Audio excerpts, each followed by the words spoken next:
Okay. Hi, everybody. Hi. Wow, we're really tired, huh? Hi, everybody. Hi. Hi.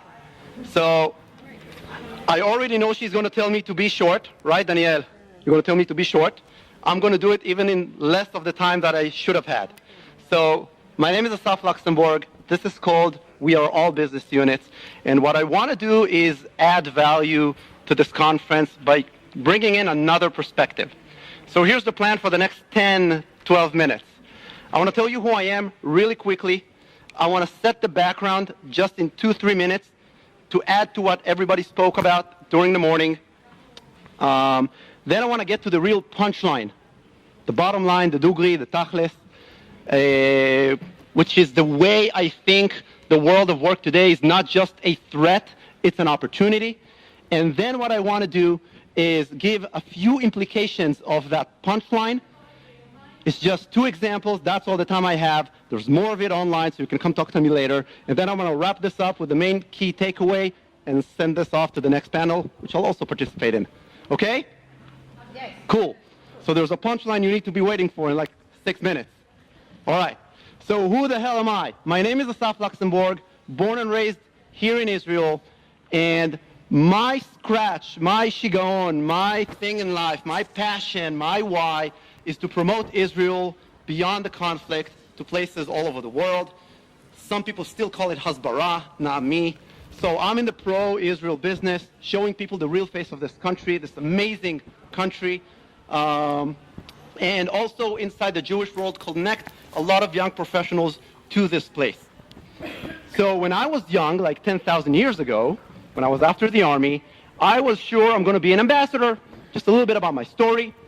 So I was actually going to study the right things in the university, and then what I did is I went to work in the right places to get the right experience as an employee, and this and that. And then the book Startup Nation came out, like 10 years ago, and changed my career because I started getting all these opportunities to speak to so many business people from all over the world who started coming here. North America, Latin America, Europe, China, Asia, business people, MBA students, Birthright, Taglit, Masa, everybody. So I'm not an ambassador because, you know, you plan, God laughs, you cry. Just life, it's entrepreneurship, it's career, and I'm not an ambassador. You can say, you can claim my plan failed, but that's exactly how I started my business. I have my own business today, which does 3 things. The first one, I am a Startup Nation ambassador. I provide a lot of talks about Israel, in Israel and abroad, exposing people to how Israel works from a business point of view, and of course the startup industry. The second thing that I do, I was a CEO for a startup for 2 years, so I'm a business development, marketing, and strategy consultant for startups. And the third thing I do, which is related to the next panel, is I advise a whole lot of people, young professionals in Israel today, those who make Aliyah and come and see how it is to live here. And I help them how to think like an entrepreneur for their career so they could make it, so that I could sell Israel better because Israel was relevant to them. That's how I work. That's how I got to the new world of work, because I was looking for what's next after Startup Nation. So I work with a lot of companies. These are logos you can be impressed by. Okay. So in short, I'm an independent consultant speaker. I have my own business like many of you. I didn't plan that it'll go this way like many of you, but I found out it's a great way to do what I do like many of you. I led a startup for 2 years. I do business and marketing for Israeli startups. Silo is one of them, and they're actually connected to the conference here today. I have a laser-focused passion in my professional life. I told you all about that. And I learned the difference between the what and the how and the why. And this was a big thing for me, and that's a lot of what I do today. I thought I wanted to be an ambassador. I thought it was my why. It was not. It was the how. And it was only when I let that go and not be romantic about it and not try to stick to it, Rosh Bakir, banging the wall. And I understood that my why was to promote Israel. I realized there are other ways to do it, even if God laughed and I cried. So that's a little bit about my journey, which resonates with many of you, I guess. Here's the background. So a lot of people talked about this in the morning. They gave statistics and research. I want to give you a little bit of a perspective of today's world of work from how I do it with young professionals, people in between 20 to 30 something. So we live in times of change. You look at these two photos, very different industrial revolutions, but there's one thing similar. The people 200 years ago didn't say, boy, we lived through the industrial revolution. They had to adjust fast. The world of work changed for them too. We don't have time to talk about it. So there are a lot of similarities. But technology advances fast, and culture has to adopt, which is why entrepreneurs are the modern cowboys. There's a reason we admire startups and entrepreneurship. The admiration for startups will not last forever. Speaking in conferences with jeans and t-shirts will not be cool forever. But the world of work will change forever because of disruption.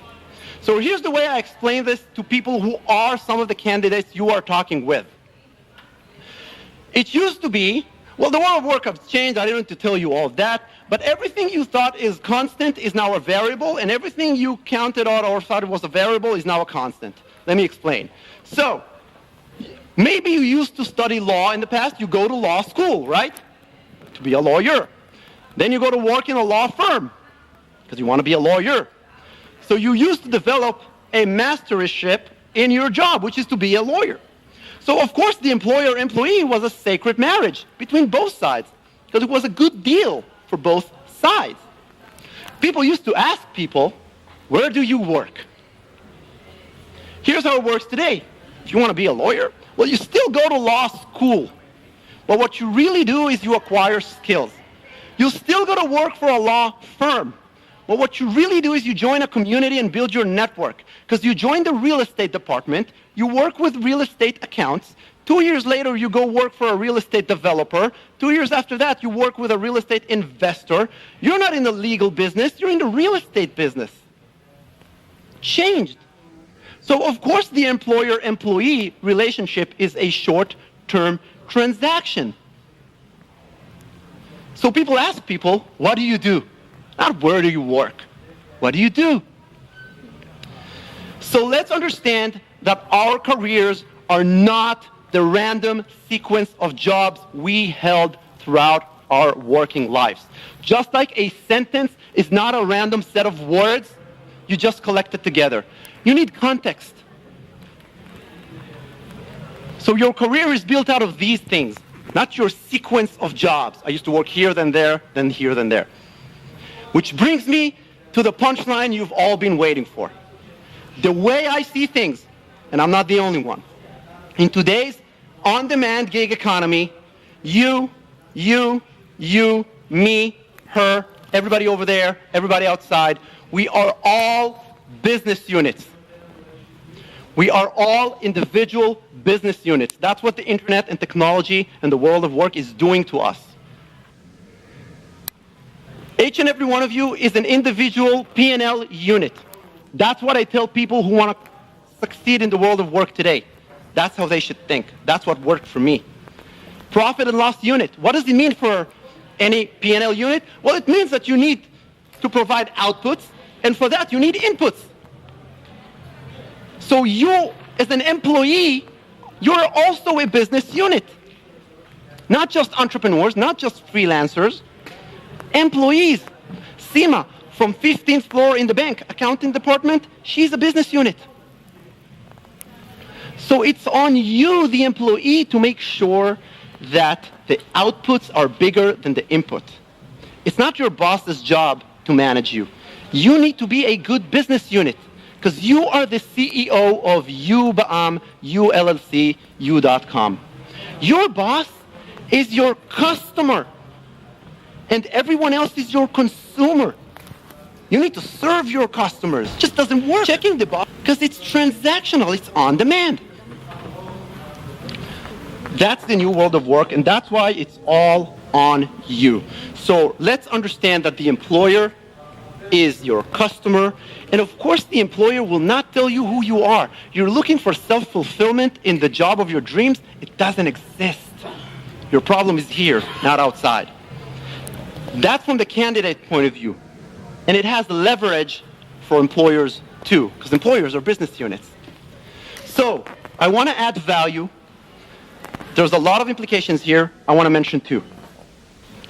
For people who are looking for jobs, by the way, there are a lot of insights in my Times of Israel blog. I took 80% of the tips that work for 80% of the people, 80% of the time, and posted them for free. Still posting them. Let's pick two examples real quick. Anybody here who's looking for a job?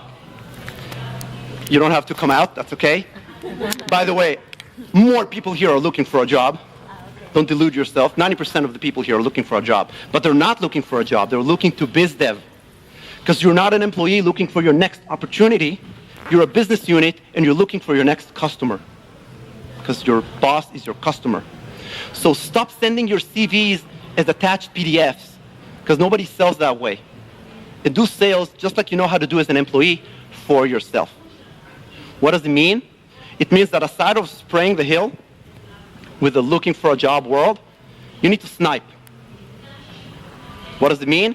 It means that you need to pick the top 10 potential employers that you want to have as customers or employers. That's column A, their name. Column B, why do you want to work there? And be honest. Because you need to communicate that to them. You need to sell. Point number 3, why should they take you? If you don't have a good answer, go back to the garage. Don't go and sell. But once you figured it out, what you need to do is build relationships, not look for open positions. You go LinkedIn, you go to company page, you go to employees, you go by the employees, or you go to the company website, about, team, you see who are the people that you would like to work with, the customers, and go and communicate with them and add value to them.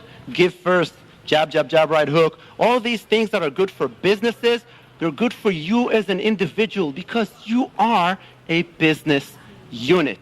So please don't just look for a job, biz dev. That's number 1.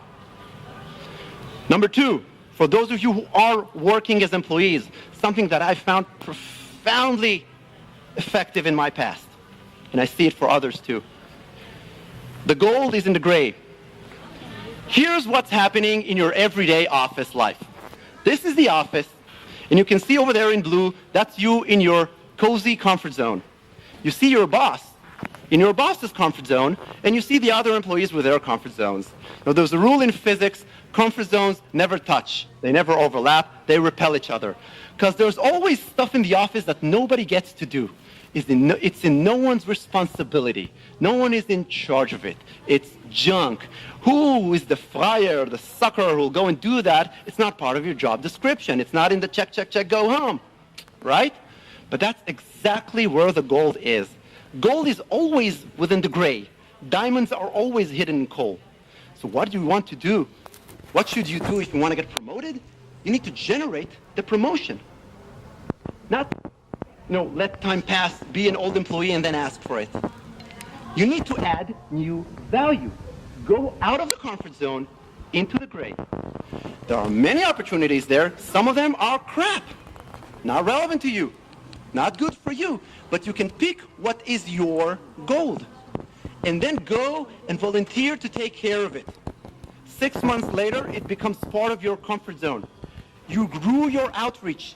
You added new value as a service provider, as a business unit. You have increased the outputs first. Now you can ask for inputs against it.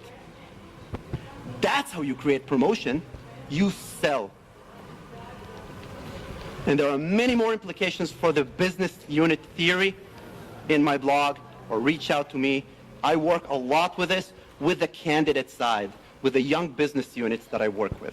So I want to wrap things up, because I promised to be ahead of time. There's a new world of work out there.